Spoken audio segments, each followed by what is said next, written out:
ముఖ్యమంత్రి రేవంత్ రెడ్డి ఇవాళ ఎన్నికల ప్రచారంలో పాల్గొనున్నారు. ఉదయం 11 గంటలకి సికింద్రాబాద్లో నామినేషన్ సందర్భంగా నిర్వహించే ర్యాలీలో పాల్గొంటారు. అనంతరం కార్నర్ మీటింగ్లో పాల్గొంటారు. సాయంత్రం 4 గంటలకి వరంగల్ జనజాతర సభకి హాజరవుతారు. లోక్సభ ఎన్నికల ప్రచారంలో భాగంగా ఇవాళ ఓరుగల్లు జనజాతర బహిరంగ సభలో రేవంత్ పాల్గొనున్నారు. హనుమకొండ జిల్లా కాజీపేట మండలం మడికొండ సెయింట్ పాల్స్ మైదానంలో మధ్యాహ్నం 3 గంటలకి బహిరంగ సభ జరగనుంది. మధ్యాహ్నం మండు టెండర్లను లెక్క చేయకోకుండా నిర్వహించనున్న బహిరంగ సభకి భారీ స్థాయిలో జన సమీకరణ ద్వారా సత్తా చాటేందుకు ఏర్పాట్లు చేశారు.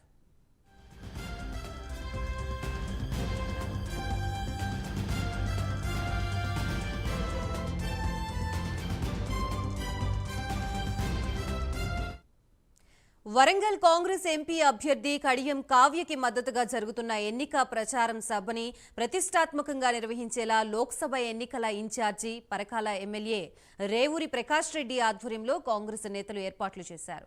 సీఎంగా బాధ్యతలు చేపట్టిన తర్వాత మొదటిసారి జిల్లాకి వస్తున్న సీఎం రేవంత్ రెడ్డి సభకు 1,00,000 మందికి పైగా జన సమీకరణకు కాంగ్రెస్ నేతలు ఏర్పాట్లు చేశారు.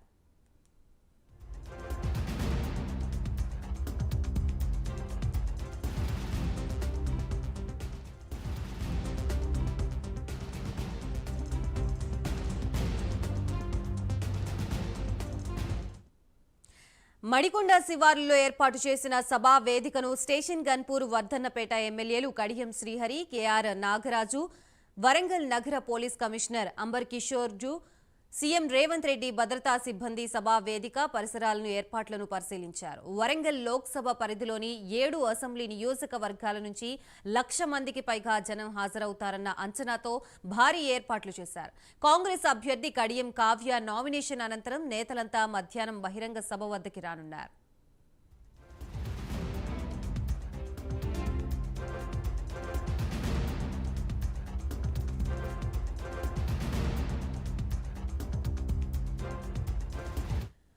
సీఎం రేవంత్ రెడ్డి మధ్యాహ్నం 3 గంటల 20 నిమిషాల నుంచి 3 గంటల 40 నిమిషాల మధ్య సభాస్థలికి చేరుకుంటారు. సీఎంతో పాటు వరంగల్ పార్లమెంటు అభ్యర్థి కడియం కావ్య, మంత్రులు పొంగులేటి శ్రీనివాసరెడ్డి, కొండా సురేఖ, దనసరి అనసూయ సీతక్క, దుద్దిళ్ల శ్రీధర్ బాబు, ఏఐసీసీ ఇన్ఛార్జ్ దీపాదాస్ మున్షి, నాయకులు రోహిత్ చౌదరి, స్థానిక ఎమ్మెల్యేలు సభా వేదికపై పాల్గొనేలా ఏర్పాట్లు చేశారు.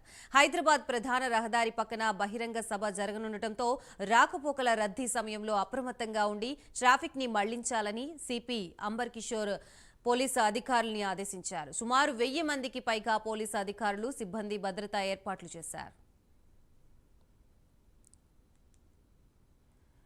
ఓరుగల్లులో జరుగుతున్న జన జాతర సభకు సంబంధించి మనకి మరిన్ని అప్డేట్స్ ఇవ్వడానికి మా వరంగల్ ప్రతినిధి తిరుపతి సిద్ధంగా ఉన్నారు. తిరుపతి. గాయత్రి, ఈ రోజు వరంగల్లో సీఎం రేవంత్ రెడ్డి పర్యటించబోతున్నారు. లోక్సభ ఎన్నికల ప్రచారంలో భాగంగా మధ్యాహ్నం 3 గంటల తర్వాత రేవంత్ రెడ్డి వరంగల్ కు చేరుకుంటారు. వరంగల్ పార్లమెంటు పరిధిలో 7 అసెంబ్లీ నియోజకవర్గాల నుంచి జన సమీకరణ చేసి ఓరుగల్లులో కాంగ్రెస్ పార్టీ జనజాతర బహిరంగ సభ నిర్వహించబోతుంది. ఈ సభకు సాయంత్రం 4 గంటల తర్వాత సీఎం రేవంత్ రెడ్డితో పాటు అభ్యర్థి కడియం కావ్య, మంత్రులు పొంగులేటి శ్రీనివాసరెడ్డి, కొండా సురేఖ, ధనసూరి అనసూయ సీతక్క, దుద్దిళ్ల శ్రీధర్ బాబు, ఏఐసీసీ ఇన్ఛార్జి దీపాదాస్ మున్షి, నాయకులు రోహిత్ చౌదరి, స్థానిక ఎమ్మెల్యేలతో పాటు జిల్లా నేతలంతా సాయంత్రం జరగబోయేటువంటి కాంగ్రెస్ జనజాతర సభలో పాల్గొంటారు. ఉదయం జిల్లా నేతలతో కలిసి కడియం కావ్య నామినేషన్ దాఖలు చేస్తారు.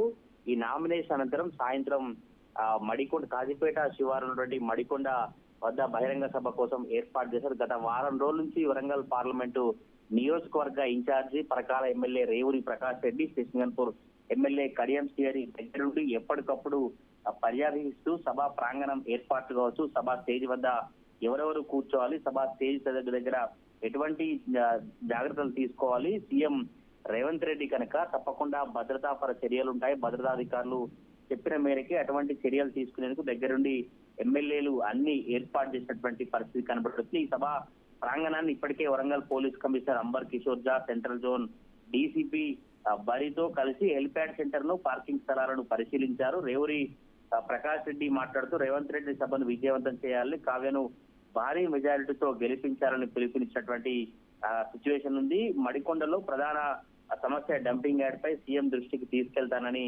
వర్ధన్నపేట ఎమ్మెల్యే కేఆర్ నాగరాజు చెప్తున్నారు. అయితే ఇలా కాంగ్రెస్ శ్రేణుల్లో కొత్త జోష్ నింపేందుకు వరంగల్ పార్లమెంటు పరిధి అసెంబ్లీ 7 అసెంబ్లీ నియోజకవర్గాల్లో ఉంటుంది. 7 అసెంబ్లీ నియోజకవర్గాల నుంచి 1,00,000కు పైగా జనం తరలించేందుకు, జన సమీకరణ చేసేందుకు కాంగ్రెస్ శ్రేణులు సిద్ధమవుతున్నారు. అయితే వరంగల్ పార్లమెంటు నియోజకవర్గ ప్రజలకు, కార్యకర్తలకు, నాయకులకు సీఎం రేవంత్ రెడ్డి ఎటువంటి దిశానిర్దేశం చేయబోతా ఉన్నారు? కాంగ్రెస్ పార్టీ అనేక సంక్షేమ పథకాలు తీసుకొచ్చిందని చెప్తారా? ఇంకా గతంలో ఈ 3-4 రోజుల పాలన ఏ విధంగా కొనసాగింది? ఇంకా 4.5 ఏళ్ల పాటు కాంగ్రెస్ ప్రభుత్వం పాలన ఏ విధంగా కొనసాగుతుంది? అధికారంలో కేంద్రంలో కాంగ్రెస్ పార్టీ వస్తే ఎటువంటి కార్యక్రమాలు తీసుకుంటుంది అంటూ ఎట్లా కార్యకర్తలు జోష్ నింపుతారు, కార్యకర్తలు దిశానిర్దేశం చేస్తారనే చర్చ అయితే కొనసాగుతుంది. సీఎం రేవంత్ రెడ్డి వరంగల్ పర్యటిస్తున్న నేపథ్యంలో వరంగల్ పోలీస్ కమిషనరేట్ సంబంధించిన అధికారులు వరంగల్ నగరంలో మధ్యాహ్నం 12 గంటల నుంచి ట్రాఫిక్ ఆంక్షలు ఉంచారు. కాజీపేట నుంచి వచ్చే వాహనాలకు మడికొండ చౌరస్తా మీదుగా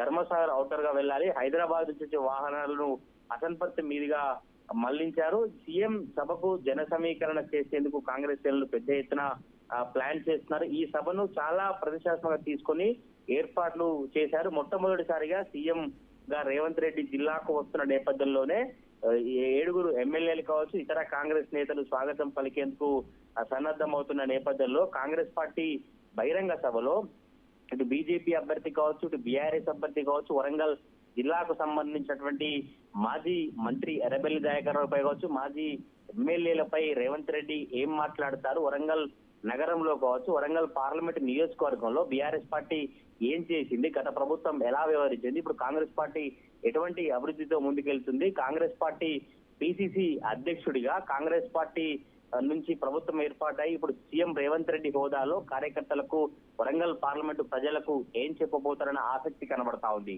Gayatri, right, thank you for the update Tirupati.